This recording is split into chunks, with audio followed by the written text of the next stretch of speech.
Hi guys, good evening everyone. My name is Utkarsh and welcome to the YouTube channel of Legal Edge by Top Rankers. इस session में हम बात करने वाले हैं about books and sources because again we might have started the prep.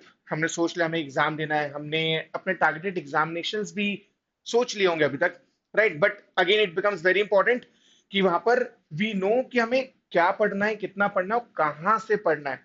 Because in any competitive examination the problem is we have a lot of sources. चाहे वो कोई भी एग्जामिनेशन हो, कॉम्पिटेटिव एग्जामिनेशन हो, बहुत सारे सोर्सेज हैं। बट प्रॉब्लम इज अगर हम सारे सोर्सेस करेंगे तो हम कुछ भी अच्छे से नहीं कर पाएंगे। इसलिए बहुत जरूरी है वहां पर ये समझना कि don't have to do everything. Because कई बार we get that feeling of FOMO, right, कि हम कुछ मिस कर रहे हैं, कुछ चीजें छूट रही हैं। तो there is a very good chance which happens with a lot of kids कि वो सब कुछ करने चले आते हैं, राइट? तो लेट्स से अगर लीगल है या इंग्लिश है, चार पांच बुक्स ले ली, सबको सॉल्व करने लगे। Is it necessary? The answer is no. You have to understand कि कौन सी वो अच्छी बुक्स हैं जो करना चाहिए, मस्ट डू है। हाँ, उनको कंप्लीट करने के बाद if you are getting time then आप प्रैक्टिस करने के लिए और भी बहुत सारी चीजें कर सकते हो। बट पहले से ही स्टार्टिंग में ही बहुत ज्यादा चीजें ले लेना और फिर उसको खत्म नहीं कर पाना becomes the most difficult issue, right? जो कि करंट अफेयर्स में भी होता है, जो स्टैटिक जीके में भी होता है कि कोई ल्यूसेंट से भी पढ़ रहा है, कोई अरिहंत से भी पढ़ रहा है, कोई कहीं से पढ़ रहा है, राइट? तो lot of books in the market जो आपको मिल सकती है, बहुत इजीली अवेलेबल है। इंटरनेट का जमाना है, चैट जीपीटी है, सब है हमारे पास। But it is important to understand सब कुछ नहीं करना है, you will be wasting a lot of time. तो मेरी प्रायोरिटी सेट होना चाहिए, मुझे पता होना चाहिए कि यार कौन सी चीजें हैं जो मस्ट डू है, इनको करना ही करना है। ये फर्स्ट टास्क है मेरा कि ये तो चीजें कंप्लीट होना चाहिए फर्स्ट लॉट में, उसके बाद may be I can move on to other books, right? तो यही अपन समझने वाले हैं आज के इस वीडियो में, आज के सेशन में। And I be giving a list of books जो आप जिससे आप प्रिपेयर कर सकते हो। सब्जेक्ट वाइज होंगे तो उससे आपकी हेल्प होगी। For all the editions, the books provided by us are more than sufficient. Just try to complete all those books. Try to practice the sectional test, the topic test, and everything. which are more than sufficient. वहां से आपको करना चालू करना चाहिए। For the supplementary books, what you can do is अपन start कर रहे हैं एआर से। Analytical reasoning by M K Pandey, a very good book. AR बहुत रेलिवेंट है बहुत सारे एग्जामिनेशन के लिए। जब हम एमएचसीटी की बात करते हैं, जब हम सीयूटी की बात करते हैं, बहुत सारे एग्जामिनेशन हैं, ऑलमोस्ट सारे एग्जामिनेशन हैं जहां पर एआर आता ही आता है। अच्छा खासा वेटेज है and you can not miss out on this, right? And ये स्कोरिंग भी है। So let's say someone is good in AR, there is a very high chance कि वो 100%, 100% ही स्कोर कर लेगा इन एआर, राइट? जितने भी क्वेश्चंस है, तो वहां पे उसकी प्रैक्टिस बहुत इंपॉर्टेंट है। AR is just like maths, अगर प्रैक्टिस नहीं किया तो अगेन गड़बड़ हो जाएगी and you will lose marks, right? तो very good book analytical reasoning by MK Pandey, you can definitely go for this.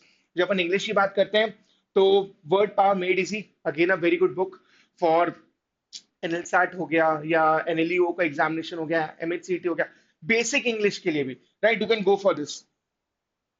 Roots बताते हैं, रूट्स की मीनिंग बताते हैं, वहां से आपका जो वोकैबलरी है वो इंप्रूव होगा and something which you need to improve even when you go into the law college, right? वहां पे भी हेल्प करेगा ये, ठीक है?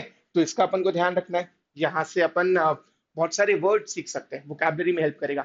ग्रामर के लिए Viren Martin is very good book, right? तो वो हेल्प करेगा। भले वो एमएचसीटी हो, एनएलसैट हो, जितने भी एग्जामिनेशन है, सब में इंग्लिश आता ही आता है। आपको इंग्लिश इंप्रूव करना ही, you need to practise, you need to build your vocabulary, you need to improve your grammar. जितना भी आपने प्रैक्टिस किया अभी तक उससे और ज्यादा प्रैक्टिस करना होगा, ज्यादा से ज्यादा, मतलब अलग टाइप के क्वेश्चंस भी आपको प्रैक्टिस करना है। तो ये आपको अच्छी वैरायटी देगी क्वेश्चंस के। मैथ्स बहुत कम जगह आता है बट हाँ, इवन एमएचसीटी में भी इस साल देखा गया कि कुछ क्वेश्चंस थे जो मैथ्स टाइप के थे, राइट? तो वो परसेंटेज बेस्ड क्वेश्चंस, वो प्रॉफिट लॉस के क्वेश्चंस, वो रेशियो प्रपोर्शन के क्वेश्चंस, स्पीड डिस्टेंस टाइम के क्वेश्चंस आ सकते हैं, राइट? तो इवन तो एमएचसीटी में आने के चांसेस कम होते हैं बट इस बार हुआ, कुछ स्लॉट्स में हुआ, आगे भी हो सकता है। तो you have to be prepared for that, right? Because generally वही एक डिस्टिंग्विशिंग पॉइंट होता है, राइट? वही डिफरेंशिएटर होता है कि let's say someone who is not prepared for maths well someone who is prepared for maths, वो 3 4 5 मार्क्स का डिफरेंस, बहुत बड़ा डिफरेंस होता है इन एन एग्जामिनेशन लाइक एमएचसीटी, जहां पे बहुत कम रूम होता है कि आप गलत कर पाओ, राइट? एंड मार्क्स भी कम है, इसलिए you cannot miss out on those marks. तो R S Aggarwal, again a very good book for maths. कुछ टॉपिक्स कर सकते हो, प्रोमिनेंट टॉपिक्स कर सकते हो, जो इस साल आए हैं, जो पहले भी आए हैं, राइट। जो मेजर टॉपिक्स है वो आपको डेफिनेटली करना चाहिए। Lucent GK a very good book for starting GK. अच्छा, बहुत सारे बच्चों को ये बहुत वास्ट लगती है, but trust me, problem is static GK vast है, ये फैक्ट है, राइट। तो वो हिस्ट्री, वो ज्योग्राफी, वो इकोनॉमिक्स, वो मिसलेनियस, वो फर्स्ट वाला, सब चीजें आपको करना ही पड़ेगा। एंड सारे एग्जामिनेशन ले लो, सब में आता है जीके, राइट। तो you cannot miss out on those things. And ये एक बहुत बड़ा डिफरेंशिएटर है, ठीक है। तो ल्यूसेंट सिर्फ एक बार नहीं पढ़ना है, मल्टीपल टाइम्स रीड करना होगा, मल्टीपल टाइम्स रिवाइज करना होगा। बिकॉज एक बार में तो हो सकता है आप कुछ ध्यान ही ना रहे, तो वो 2 बार 3 बार 4 बार उसको पढ़ना पड़ेगा। ऐसा हो सकता है कि आपने ल्यूसेंट खरीदी, आपने पढ़ा, आपके एग्जाम तक वो एकदम ही फटने लगी है, क्योंकि इतनी बार रिवाइज कर लोगे।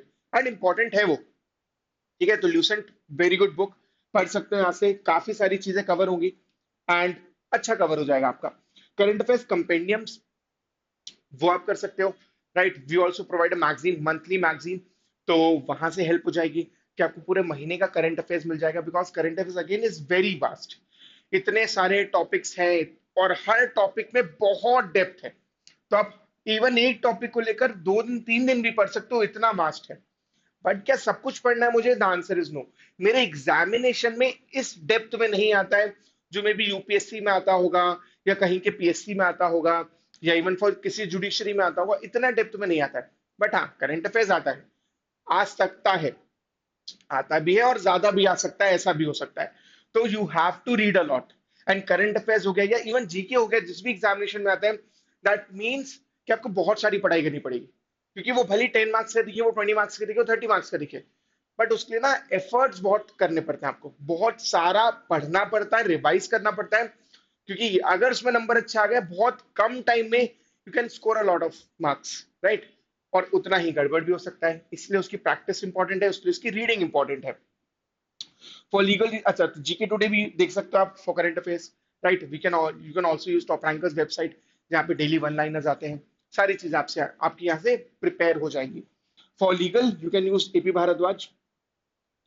For CR, again, a very important subject when we talk about NLSAT, when we talk about NLEO, बहुत prominent subject है, right, differentiator है। and NLSAT हो गया, NLEO हो गया, बहुत important examination because NLEOs के लिए है, right। तो वहाँ पे CR एक important part है। विलीज GMAT रीडिंग कॉम्प्रिहेंशन, वो आप यूज कर सकते हो, ठीक है। GMAT इन जनरल यूज कर सकते हो, वहां से बहुत सारे क्वेश्चंस मिलेंगे, अलग अलग टाइप के क्वेश्चंस मिलेंगे, पैसेज बेस्ड भी मिलेगा, पैराग्राफ बेस्ड भी मिलेगा, very important to do, right. Because CR again, अच्छा, सीआर में हेल्प करेगा आपका ये भी वर्ड पावर मेड इजी।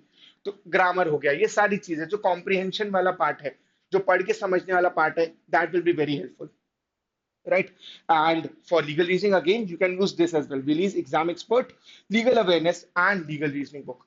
इसको भी आप हेल्प कर सकते हो, मतलब इसको भी आप यूज कर सकते हो एंड प्रैक्टिस कर सकते हो। बिकॉज लीगल अवेयरनेस की भी क्वेश्चंस आएंगे, प्रिंसिपल फैक्ट बेस्ड क्वेश्चंस भी आते हैं, एमएचसीटी हो गया, बाकी एग्जामिनेशंस हो गए, प्लस लीगल अवेयरनेस के क्वेश्चंस तो हर तरफ आते हैं, राइट। तो इवन वो एनएलसैट हो, एनएलयू, कोई भी एग्जामिनेशन हो, वहां पर यू कैन फाइंड क्वेश्चंस जहाँ पे वो लीगल जीके के आपसे क्वेश्चंस पूछे जाएंगे।